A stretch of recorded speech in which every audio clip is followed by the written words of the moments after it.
Olá, minha amiga, meu amigo. Hoje é um dia muito especial para mim, porque eu estou inaugurando neste estúdio uma poltrona que foi comprada em fevereiro de 2021, faz 4 anos, no terceiro ano do governo Bolsonaro.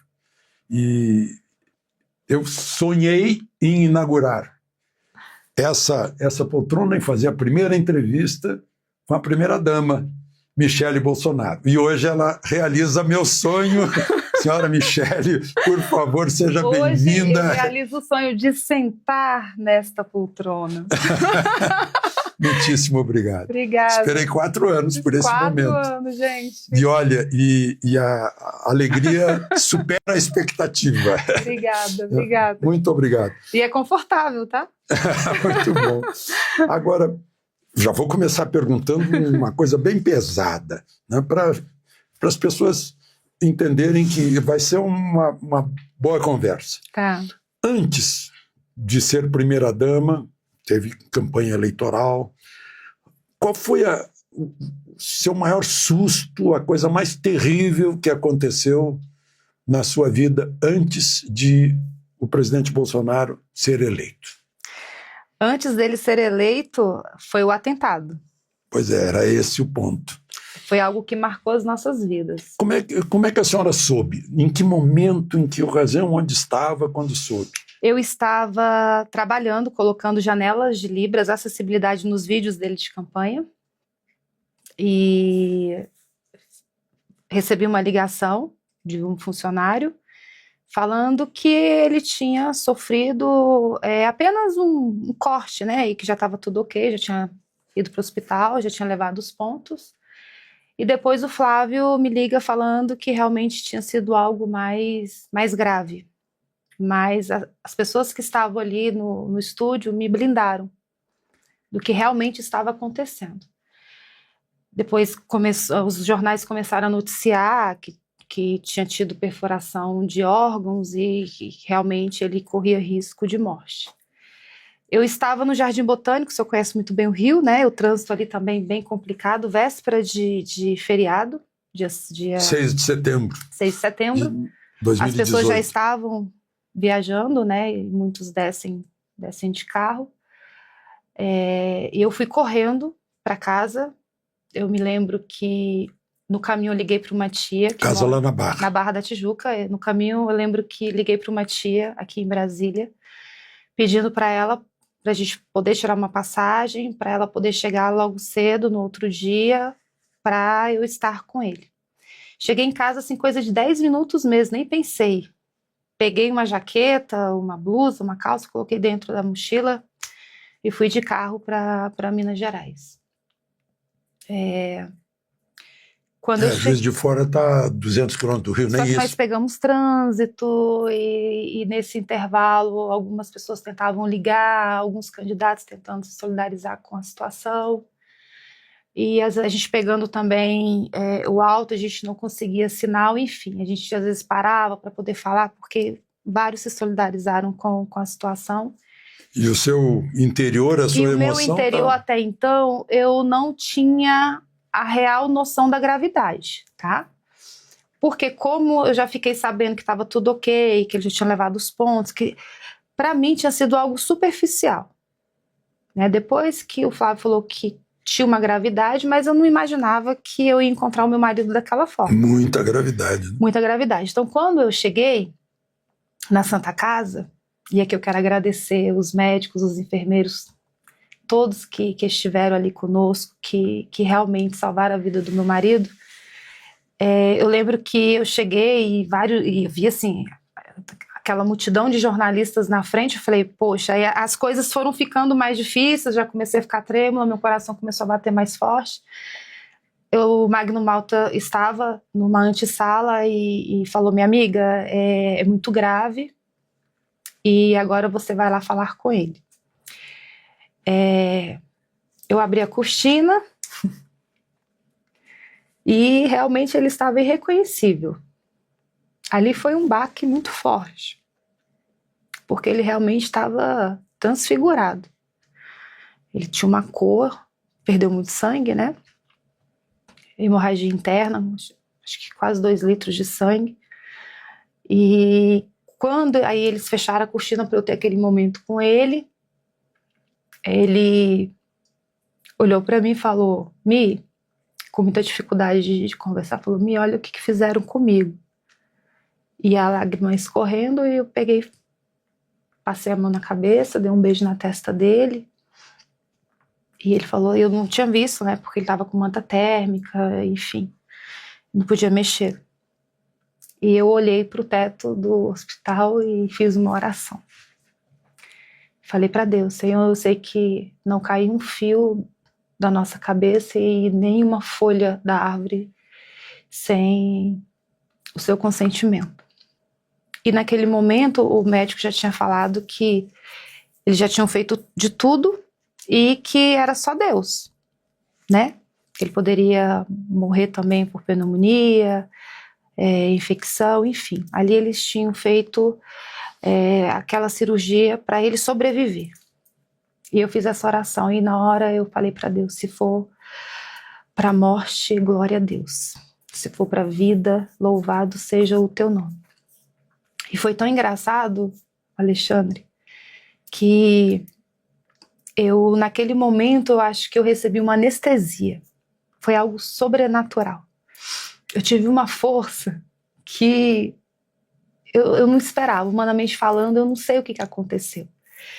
Ali eu estava na dependência de Deus, porque às vezes a gente fala, eu não consigo resolver um problema, e aí quando você se coloca nesse lugar de dependência, que é só Deus que pode te tirar dessa situação, você tem que se entregar.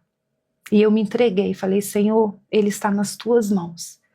E eu tive uma força que eu não sei te explicar. Eu fui anestesiada. No outro dia, aí os meus alguns enteados estavam ali. No outro dia eu voltei para o Rio de Janeiro para acertar a minha casa. A minha tia chegou de viagem para cuidar da Laurinha. A Laurinha era criança, a gente não falou para ela. Eu tinha minha filha também pré-adolescente, a Letícia, e ela também estava estudando. Então eu tive que organizar a minha casa para poder voltar e ficar com ele no hospital. Então eu fiquei com uma mochila nas costas por 20 dias dentro do hospital, ao lado dele. Eu vi todo o sofrimento dele, toda a dificuldade, um guerreiro, ele lutando para viver. E em todo tempo eu vi a mão de Deus sobre a vida dele. Então eu tive o entendimento de que abaixo dos céus tudo que acontece é permissão do Senhor, né? E os médicos falando que foi um milagre, que poderia ter pegado uma veia, foi isso, mais 2 milímetros pegava aqui. E assim, aí você ia vendo e fala: meu Deus, glória a Deus por isso, glória a Deus. E foi um milagre. Um milagre. E o mais lindo, assim, eu tive lapsos de memória, algumas coisas eu não me recordo, porque foi muito tumultuado, época de eleição. Algumas pessoas não respeitam esse momento, não respeitava ele estar numa UTI, a situação dele que era grave, então a gente ainda tinha que se indispor com essas pessoas também. E ele manifestava alguma coisa assim, uma vontade de voltar para a campanha eleitoral? Não, mas ele atendia as pessoas. E esse foi o problema, porque os médicos proibiam a subida. E ele queria ali, com muita dificuldade, na cama, ele queria fazer campanha para o candidato dele, o senhor conhece ele. Uhum. Né? E ele é muito forte, o médico falou: olha, se você tivesse tido um passado de bebidas, de tabagismo, você não teria resistido. Se tivesse num lugar distante de um hospital também, bom como a Santa Casa, né? Isso. Agora, todo mundo, inclusive eu fico me interrogando por que algo tão evidente quanto... Bom, o Adélio Bispo foi preso lá em flagrante. Foi preso. Né? E naquele dia, 6 de setembro, estava o nome dele como se estivesse visitando um gabinete de deputado na Câmara dos Exatamente. Deputados. E o senhor sabe... A senhora já trabalhou na Câmara dos Deputados. Como é possível que não se identifique quem autorizou a entrada do falso Adélio Bispo como álibi?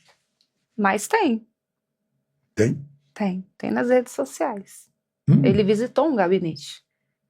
É um gabinete de algum deputado que foi embora, renunciou e depois voltou? Sim. Ah, então é o mesmo que eu imagino ser. Que gosta de cuspir. né, anterior ao, quer dizer, do partido a que pertencia o Adélio Bispo. Mas será que teve mais gente envolvida? Porque Ele não é um lobo solitário. Pois é. Ele não é um lobo solitário. Ele faz parte de uma matilha. Ele faz parte. Tem muita gente grande por trás. Pois Mas porque foi tão abafado. Uma filha de Deus, temente a Deus, eu creio na justiça celestial. Eu creio.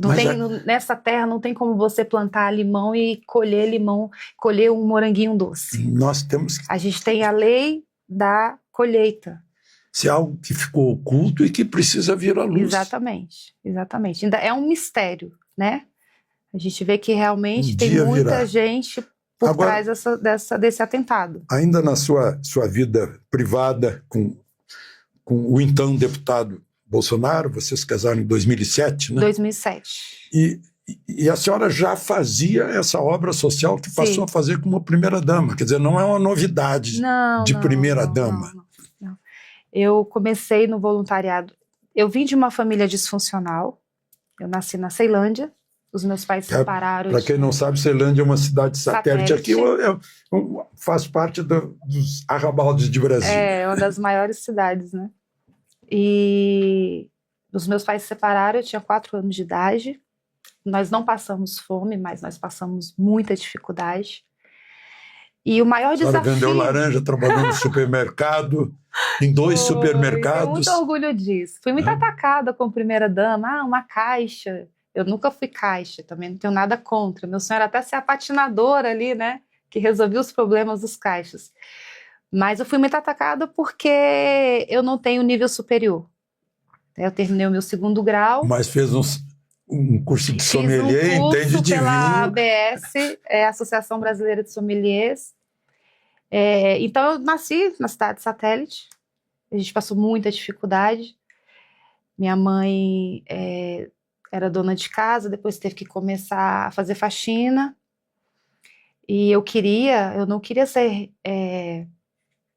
eu não queria dar continuidade, né? Ver que aquilo ia perpetuar, como eu via nos meus primos, as minhas tias, aquela vida. Eu queria trabalhar, eu queria ter as minhas coisas, né? E eu também não queria ceder ao tráfico, porque ali eu cresci e vi muitos amigos, claro, alguns conseguiram se formar, alguns são policiais, mas a grande maioria morreram por conta do tráfico. E não era só meninos, nós tínhamos meninas também. E eu não queria ter essa vida. Ou seja, a futura primeira-dama descobriu, já conhecia uma realidade triste desse país. Triste.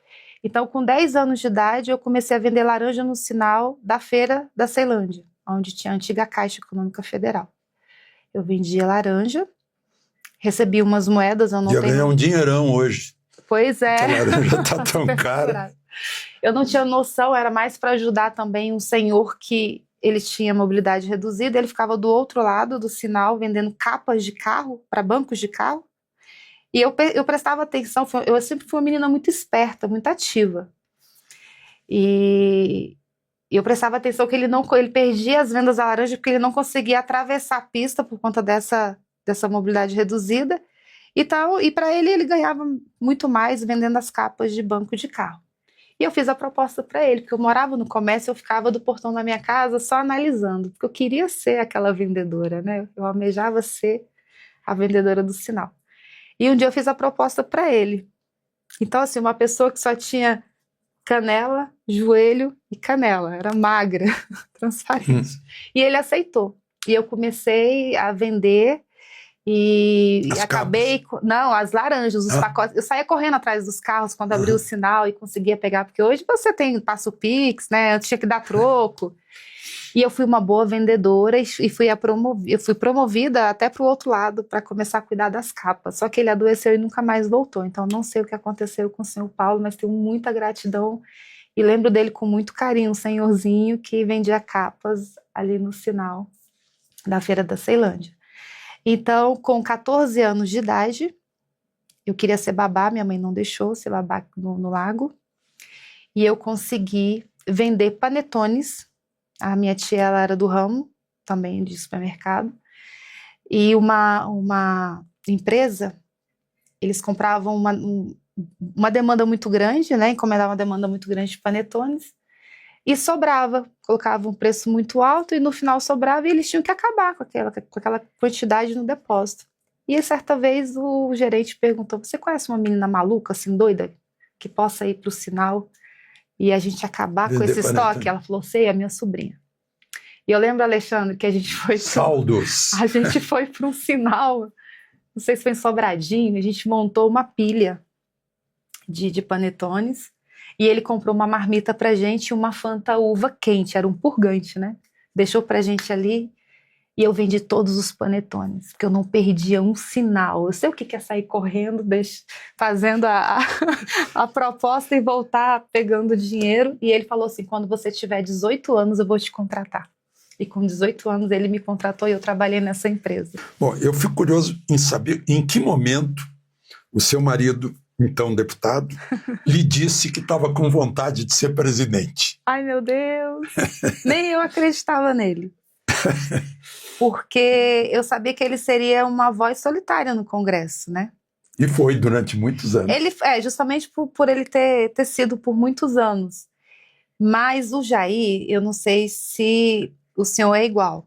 Quando ele fala que está pensando em fazer alguma coisa, ele já fez. O senhor se identifica? Eu entendo. Vou perguntar para a Magda. Então, quando ele falava assim, jogava por alto, uma andorinha só não faz verão, as coisas não estão acontecendo, 28 anos no Congresso, as coisas têm que mudar. Eu falei, ele está armando alguma coisa. O Onyx Lorenzoni me disse que foi o primeiro a acreditar nele lá no Congresso. Deve ter sido. Deve ter sido. Algumas pessoas já falavam isso. Mas ele não chegava e não compartilhava comigo. Né? Porque tinha aquela coisa... Ele estava com medo de receber um corte. Sim, Não te mete nisso. Até porque nós já tínhamos sofrido muito, com todos os rótulos, né? De homofóbico, de racista. A nossa vida virou de cabeça para baixo. Você não acreditava no misógino, claro.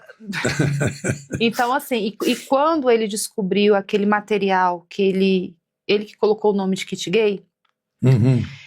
Então, assim, a nossa vida virou de cabeça para baixo. Era do Ministério da Educação. Ministério da Educação. E aquilo, ele já estava, inclusive, falando que ele ia se aposentar. E eu estava gostando. Eu falei, poxa, eu vou ter meu marido em casa, 29 anos de 28 anos, E eu estava gostando, porque ele estava com esse sentimento de que não estava dando certo. Só que ele passou um dia pelas comissões e viu um debate, que eu acho que era o ministro atual hoje da Economia, eu acho que ele era o ministro, né? E ele estava ali falando sobre um beijo lésbico. E chamou atenção aquela fala, e ele ficou prestando atenção e ele teve acesso a esse material. Então, a partir daí, ele começou a defender as crianças, a não erotização, e a nossa vida virou de cabeça para baixo, e todo mundo perseguindo a gente, e foi um momento muito difícil. Então, eram os reacionários que queriam revelar coisas da vida privada, da vida íntima. O Jair, ele nunca levou nenhum problema para dentro de casa. Porque eu o eduquei de uma forma diferente. Dele respeitar a nossa casa como nosso lar. Dele entender que o nosso lar não era um escritório político. Então, muitas coisas ele não passava para mim, né? Eu cuidei do filho dele, mais novo, o Renan, ele foi morar com a gente, ele tinha por volta de 9 anos, eu já tinha a Letícia de 5 aninhos, a Laura só nasceu em 2010, então eu tinha que dar essa tranquilidade para o meu marido, de cuidar da casa, cuidar dos nossos filhos, para que ele pudesse ter a cabeça tranquila. Isso foi sempre, né? Como mulher de político. Sempre. Então, ele tinha essa paz para viajar todas as terças-feiras. Eu deixava ele no aeroporto toda terça e buscava toda quinta. Mas eu não queria saber de política. Porque eu falava, não, eu não consigo, né? Basta só você apanhar, ser perseguido. Mas lá pela Santa, você já percebeu que ele já era candidato. E aí um dia ele chegou, estava no banheiro e falou, Mi, eu tô achando que eu vou me candidatar. Aí eu falei, você tá maluco, porque se você ganhar, você não vai conseguir governar. Ali realmente eu fui uma mulher de pouquíssima fé. Eu não acreditei no meu marido. Mas tinha uma visão só do que era ele já a estava oposição. viajando e já estava sendo recebido com aqueles movimentos grandiosos nos aeroportos. Eu não estava vendo isso. Eu acho que os políticos, em geral, não viram isso Porque não também, tinha se WhatsApp, surpreenderam. na época a gente não tinha veículos de comunicação. E eram só jovens. Era só jovens que iam para os Isso. aeroportos. Então ele já tinha tomado uma proporção, ali o movimento já tinha crescido e eu não estava sabendo que ele estava tão famoso nos aeroportos, nas chegadas nos estados. Mas eu aceitei, ele falou, Mi, se der tudo errado, na segunda-feira a gente vai estar na praia tomando o nosso sol. Eu vou me candidatar. Tudo bem, porque eu não acreditava. Eu falei, não vai chegar. Não vai chegar. E chegou. Bom. E chegou. E depois de ter chegado, sua vida mudou muito? Como é que é morar? Eu lembro que o presidente Figueiredo chamava o Palácio Alvorada de uma grande vitrine que ele ficava exposto. Sim. Lá. Lá, em média, 200 funcionários entre Palácio da Alvorada e Granja do Torto, né? Então, pro lado que você olhar, vai ter alguém te olhando. Como eu sou dona de casa, eu cozinho, então eu consegui colocar a parte superior da casa, porque eu tinha filhas pequenas na época, né? Eu queria que tivesse esse aconchego de casa. Então, a parte de baixo ali, trabalho ali, a gente mora dentro do trabalho, não tem como você separar, né? A parte de cima ficam os quartos, a cozinha. Então eu tentava também criar essa atmosfera, esse clima de casa. É um pouco difícil, porque não tem isolamento acústico, porque muita gente transitando, escala de funcionários o tempo todo. Tem intimidade? Não tem privacidade? Não tem privacidade. A privacidade mesmo só nessa parte dos quartos, né? Porque até na sala você escuta quem está falando embaixo, justamente porque não tem isolamento acústico. Piscina é muito difícil. Posso perguntar uma questão bem interna? Pode. A senhora e o seu marido usaram os lençóis de presidentes anteriores? Usamos os lençóis por um bom tempo, acho que uns 6 meses. Até eu conseguir trazer a minha mudança. Porque eles queriam mudar o enxoval, mas quando eles foram mudar o enxoval, eles tinham uma pegadinha. Né? Eles queriam colocar lençóis superfaturados para sair uma matéria. Egípcios. Lençóis egípcios, mas realmente assim, já para assassinar minha reputação logo na chegada, porque sempre tem esses grupos que incentivam a primeira-dama a falar mal da antecessora. Então, A antecessora foi a Marcela Temer, que é uma querida, tenho muito carinho por ela, muito respeito, inclusive me apresentou o programa Criança Feliz, que ela é embaixadora, madrinha. Eu dei continuidade ao programa, o programa foi premiado em Doha, o nosso ex-ministro foi a Doha buscar o prêmio, ela me apresentou também a visitação cívica, eu dei continuidade, depois implementei também o Alvorada de Portas Abertas, onde eu podia receber as minhas crianças. Pois é, interessante essa... É lindo. Depois as crianças vibrando lá dentro. Depois eu vou te mandar um vídeo para você Essas assistir. Crianças vinham de onde? Essas crianças são crianças de instituições cadastradas no programa Pátria Voluntária, que eu era presidente. Então, posso te contar algo? Fique à vontade. Está contando para todo mundo. Para todo mundo. Ceilandense. E nunca fui sorteada na escola para conhecer a casa do presidente. Então, eu só consegui ir no catetinho e fiquei assim, muito triste, porque eu queria conhecer, né, a gente tem um sonho de saber onde o presidente mora. E não consegui. Então, como primeira-dama, eu tenho até hoje esse contato com as instituições de Brasília, por conta do meu trabalho no social, no voluntariado. A gente cria uma relação de amizade, de irmandade, porque todas essas pessoas que estão à frente dessas instituições, elas renunciaram a algo em suas vidas para poder se doar, né? Como tem uma amiga que cuida hoje de crianças que foram abusadas sexualmente. Então, são em torno de 300 Senadora crianças. Damares. Senadora Damares também, muito importante, minha líder, minha referência, minha amiga, que eu amo muito. Então, eu tive a ideia, falei, opa, aqui não é a Casa do Povo? Porque eu lembro que também tinha um mistério em torno da casa do presidente, né? Uma vez passou, não sei, foi um Fantástico. O máximo que mostraram foi ali um pedacinho da biblioteca. Então tinha aquele mistério, né? De algo ser algo muito grandioso. E quando eu vi aquele jardim, aquela piscina, eu falei, eu vou abrir para as minhas crianças. E eu fazia o rodízio dessas instituições sérias cadastradas no programa Pátria Voluntária. E era 100% voluntário, porque eu tinha os nossos parceiros, trabalhei muito com as esposas de ministros, as esposas de chefes de banco, organismos internacionais. Eu acho que eu fui a única primeira dama que tirou as embaixatrizes de dentro das embaixadas para trabalhar. Com isso, elas se integram no país inteiro. Que foi um modelo que eu copiei da ex-primeira-dama Silvana Abdo, que eu tenho muito carinho por ela, do Paraguai. Uhum. Ela criou a aliança, a ALMA, a Aliança de Esposas de Chefes de Estado da América Latina. O marido dela é paraquedista, né? Eu fui 1 ano coordenadora do Brasil, à frente da ALMA. A cada 3 meses eu colocava uma pauta para a gente discutir. Vocês foram a Roma. Fomos a Roma, todas as primeiras damas, lideradas por ela na época. E eu falei, eu preciso fazer isso no Brasil. O que dá certo a gente tem que implementar, né? Eu criei o Amigos do Pátria Voluntária, então eram as esposas de ministros, né? Essas pessoas que eu acabei de te falar. Então eu vi a embaixatriz no depósito, com o ventilador no teto, separando o brinquedo por gênero, sentada no chão. As primeiras damas... Quantas crianças foram envolvidas nisso?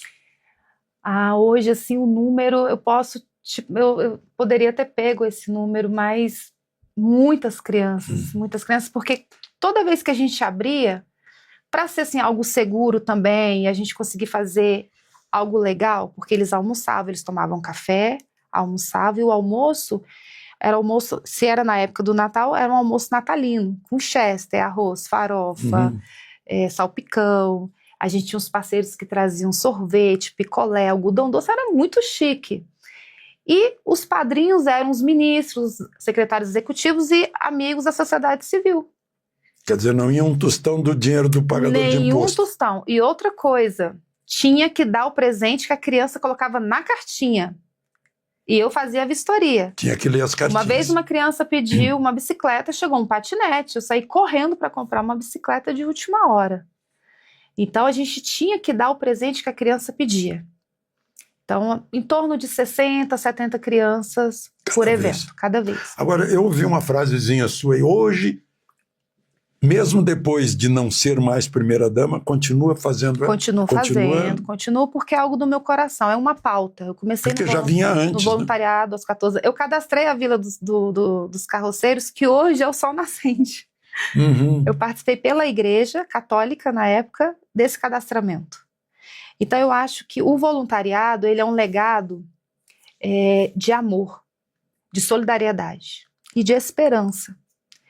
Né? A gente, com o voluntariado, você planta uma semente na vida das pessoas, e eu colho os frutos do voluntariado na vida das minhas filhas, porque eu sempre levei as minhas filhas desde pequenininha. Eu levava a minha filha, a Laura, para o lixão lá no Rio de Janeiro, para dar choque de realidade, para poder realmente valorizar o que ela tem e para ser um ser humano melhor, porque eu creio nisso. Não é mão de obra não remunerado, como muitas pessoas me criticaram, quando eu fomentei e implementei o voluntariado no programa Pátria Voluntária. Não é isso, não é sobre isso. É sobre ser humanos melhores, com empatia, para cuidar. Voltando ao Alvorada, é verdade que a senhora cozinhava lá no Alvorada? Eu cozinhava. E eu cheguei e cozinhei por uns 30 dias para eles poderem conhecer o meu tempero, a comida que as minhas filhas gostavam, porque é muito difícil, né, você ter criança pequena.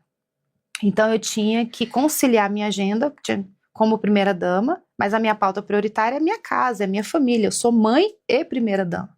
Então muitas vezes eu tive que sair correndo de audiências, de eventos, para poder fazer a abobrinha com ovo que a minha filha tinha pedido para eu fazer no outro dia. Então ela sempre em primeiro lugar. Né? Eu sempre consegui conciliar e ser mãe. Eu sou presente. Sou muito presente. Abobrinha com ovo. Abobrinha com ovo e bastante coentro no final. Que coisa, né? Que ironia. Hoje a picanha foi substituída pela abobrinha e o ovo está fora do alcance. Está fora do alcance. Quanta mudança nesse país. Porque são as comidas, né, que elas gostam de comida de verdade. E elas gostam da minha comida. E qual foi o momento do mandato todo do seu marido em que foi mais difícil e por quê? momento mais difícil, pandemia, os reflexos da guerra e Brumadinho. Brumadinho foi logo no início. Foram 3 momentos assim que foi muito difícil pra gente. Foram momentos difíceis. E a dificuldade durante a pandemia, né? Eu que sou marido de médica, eu assisti de perto, saí de uma televisão por causa disso, porque hoje a gente sabe quem estava certo, né? Quem tinha razão. Como é que ele reagia a essa história de não tem tratamento, tem uma vacina ele milagrosa? Pouco, né? Ele erra pouco, ele leu a bula, né? Mas infelizmente politizaram, né? Então os veículos de comunicação contra a gente aproveitaram, sim. Mas ele assim se preocupou bastante com a população. Eu lembro que ele pegava a moto dele, ia para a cidade satélite, entrava na estrutural para ver os profissionais informais se tinha alguma coisa dentro da geladeira. Então ele se preocupou com os ambulantes, porque ele tinha medo das pessoas passarem necessidade, né? Porque tinha aquela história, vamos ver a pandemia, agora fica em casa e a economia a gente vê depois. Fecha tudo, fecha emprego, fecha a loja, fecha a fonte de renda. E não foi assim. Então muita gente clamava, né, por alimento, muita gente desesperada, mexeram muito no psicológico das pessoas, as pessoas estavam assombradas. Eu acho que foi um teste para ver se podiam dominar. Foi um teste, com certeza. É um tema bem sensível, né? Senhora Michele, há pouco a senhora pronunciou moto. Meu marido pegava a moto e ia ver as geladeiras, o que tinha nas geladeiras. Sim. Qual é o sentimento da mulher de alguém que pega uma moto e sai por aí? Tinha vontade de dar nele. Imagina. Tinha vontade de dar nele, porque lá atrás ele tinha me falado que ele gostava muito de motos, mas que ele já tinha se aposentado. E eu sempre brincava com ele, você já tem uma certa idade, né? E o general Heleno falava assim toda vez, Ana Michele, que ele pega essa moto e eu envelheço 30 anos. Então, assim, ele realmente... achava que era incaível. 4 Is, né? Caível agora, mais um I. E eu não sabia, porque ele é assim, ele é verdadeiro, autêntico, né? Ninguém para, o que ele tem convicção, acabou. É um risco. Aquela gente também. Querendo chegar perto dele naquelas motocicletas imensas. Mas tem um lado positivo, porque ele é do povo. Ele é o presidente que, graças a Deus, tem o povo ao lado dele. Eu tenho a impressão que ele faz o que o povo quer, alguma coisa assim que está na cabeça dele. Ele faz. O discurso do Vance em Munique diz assim, está muito errado o governo que impõe o que o povo deva pensar. É exatamente o oposto. Sim. É o inverso. E ele é do povo. Ele gosta do calor do povo, ele gosta de comer junto. Não é marketing. Não é. Ele é aquela pessoa mesmo, ele faz isso... A despeito da mulher ficar em casa preocupadíssima que ele volte todo arranhado, todo esfolado. Se vai cair, enfim, se vai sofrer alguma agressão na rua, ele é desprovido. Ele é desprovido de medo. Agora... Tem o lado positivo e o lado negativo também, né?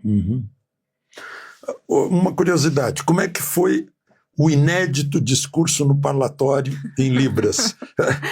Quando é que ele ficou sabendo? Foi surpresa para ele? Foi surpresa 2 horas antes da gente ir para a posse. A mulher sábia, ela edifica a sua Itamaraty casa. Deve ter, o protocolo de Itamaraty deve ter arrepiado os cabelos. A mulher sábia edifica a sua casa. Né? E aí ele precisava, eu tinha que fazer a higiene da bolsa de colostomia. E eu deixei para falar na hora da higiene. Pegou ele, não? Peguei ele, né? O que acontece, Alexandre? Eu abri a minha casa no Rio de Janeiro para ensinar a palavra de Deus para um grupo de surdos, porque apenas 1% se declarava cristão por falta de acessibilidade nas igrejas. Então eu era anfitriã. A gente tinha uma célula semanal, toda terça-feira ele embarcava para Brasília e os surdos entravam na nossa casa. Então a gente tinha esse momento de ensinar a palavra para eles. E foi algo que Deus colocou, isso foi em 2016 para 2017, foi algo que Deus colocou no meu coração para eu cuidar dessas pessoas. que é uma minoria, e minoria não é fácil trabalhar com minoria, né? Você sabe que o atual governo que prega o amor, ele segrega, ele sequestra essas pautas, né? E as pessoas ficam refém. E a minha comunidade não era diferente. Só que Deus, eu entrei assim, muito pura. Deus colocou esse amor no meu coração e eu abri as portas da minha casa para essa comunidade. Então, eu tinha um sonho. Então, quando eu comecei a ver que realmente poderia ter a possibilidade do Jair chegar à presidência da República, eu falei, eu tenho que fazer uma homenagem aos meus amigos surdos, porque eu quero que eles se sintam valorizados. Porque eu tenho muito amor por eles, muito amor. E alguns surdos também se posicionaram a favor, porque a grande maioria era de esquerda na época, 80% esquerdista. E alguns surdos se posicionaram, né, pelo meu carinho de saber que eu era uma líder e que ensinava a palavra de Deus para eles. Eu queria fazer algo, mas eu não sabia o quê, porque também eu não tinha experiência, eu nunca tinha participado de uma posse, e tinha um cerimonial. A gente se esbarrava ali no protocolo do cerimonial. E eu falei, pode ser um hino nacional, pode ser alguma coisa, mas eu preciso honrar os meus amigos. Eram 20 surdos. Eles vieram de vários estados. Eles também não sabiam que ia ter esse momento. Eu me reuni com as minhas 2 líderes da igreja, que são intérpretes de Libras, e falei, eu vou fazer um discurso. Mas eu não sei em qual momento eu vou poder fazer esse discurso em Libras. Vamos sentindo, vamos ver. E eu lembro que a minha secretária executiva do Pátria Voluntária, que é professora de Libras na UFRJ, ela falou com o cerimonial, e o chefe do cerimonial, ele, o França, você conheceu? Sim. Ele falou assim, ela falou assim, não, porque a dona Michele queria fazer uma surpresa. Ele, Adriana, não existe surpresa em posse. Ainda mais numa posse de um presidente que sofreu um atentado, porque eu queria fazer um show beneficente, a gente não pôde fazer. O GSI alertou que tinham grupos em Brasília, que tinha algumas coisas estranhas acontecendo, então que eles não poderiam desviar o foco da segurança para um show. Então a gente não fez o show beneficente. Já tinha até alguns cantores confirmados e a gente não fez. E aí aconteceu que eu fiz esse discurso 2 dias antes da posse, treinei de madrugada, então de treino mesmo um dia, e a gente foi no parlatório com um surdo que ia fazer o hino nacional em Libras, aquele negro de Rastafari. E foi muito legal os bastidores, porque a gente não podia falar o que ia acontecer para o França, e o França também bem preocupado com a gente, mas a gente queria fazer. Eu sei que foi o momento, falei, Adriana, vai ser no parlatório o momento da homenagem. Nós chegamos no parlatório e foi uma surpresa para o público e para o cerimonial.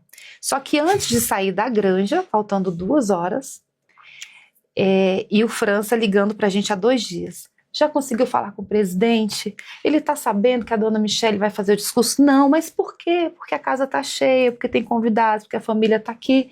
Ele não dormiu, tenho certeza que ele não dormiu por 2 dias. Eu sei que quando eu cheguei no parlatório para fazer o reconhecimento, para levar o surdo, né, para arrumar a minha parte ali do discurso, ele estava com uma maleta e ele falou assim, qual que é a surpresa? Aí, Adriana, a dona Michele vai discursar. Ele, a dona Michele vai discursar? A maleta só ia subindo. Aí ele, e em Libras? Em Libras? E o presidente sabe? Não, o presidente não sabe. Dona Michele, o meu emprego como que ele falou? O meu emprego está garantido? Eu falei, claro, fica tranquilo. Por que não estaria garantido?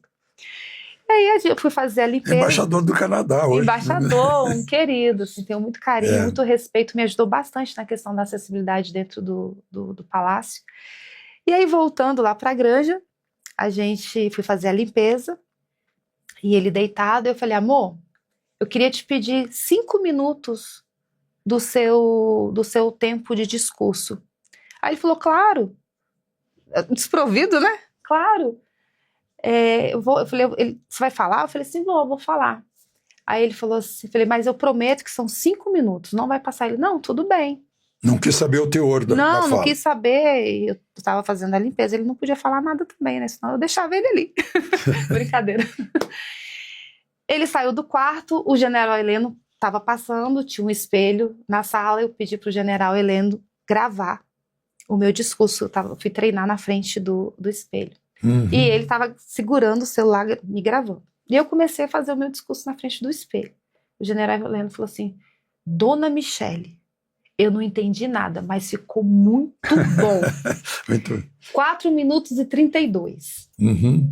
Só que quando eu estou finalizando o meu treino em Libras, ele passa e vê. O comboio já tinha encostado. E ele falou assim: Mi, você não vai falar por último. Você vai falar primeiro, porque senão as pessoas não vão prestar atenção no seu discurso. Alexandre, quando ele falou isso, me deu uma dor de barriga. Eu fiquei tão nervosa, tão ansiosa. Porque como que eu ia quebrar um protocolo? Como que eu ia falar primeiro? E aí foi aquilo que aconteceu, né? Acho que Deus me usou naquele momento. Foi um momento histórico, uma quebra de protocolo, que eu sou condecorada até hoje por conta desse discurso. Eu tenho mais de 17 títulos de cidadã honorária por conta do meu trabalho relevante, por conta da acessibilidade. Eu fui reconhecida mundialmente pelo meu discurso, por essa quebra também, por dar visibilidade a uma comunidade que estava há tanto tempo na invisibilidade. No momento de pandemia, a Associação de Surdos dos Estados Unidos mandaram um ofício para mim pedindo ajuda para que eu pudesse falar com a primeira-dama Melanie Trump, para que ela pudesse colocar também todas as notícias e informações sobre a Covid em línguas de sinais. Uhum. Então eu sou reconhecida, eu tenho títulos de vários países. Lá é outra língua, né? Cada país tem. Cada país não é universal. Então eu colho esses frutos até hoje. Pois é, eu Foi uma perguntei, marca, né? Maior tragédia antes de começar o governo, maior tragédia durante o governo. Agora, qual foi o melhor dia, o dia mais alegre, mais feliz nos 4 anos de governo? Nos 4 anos?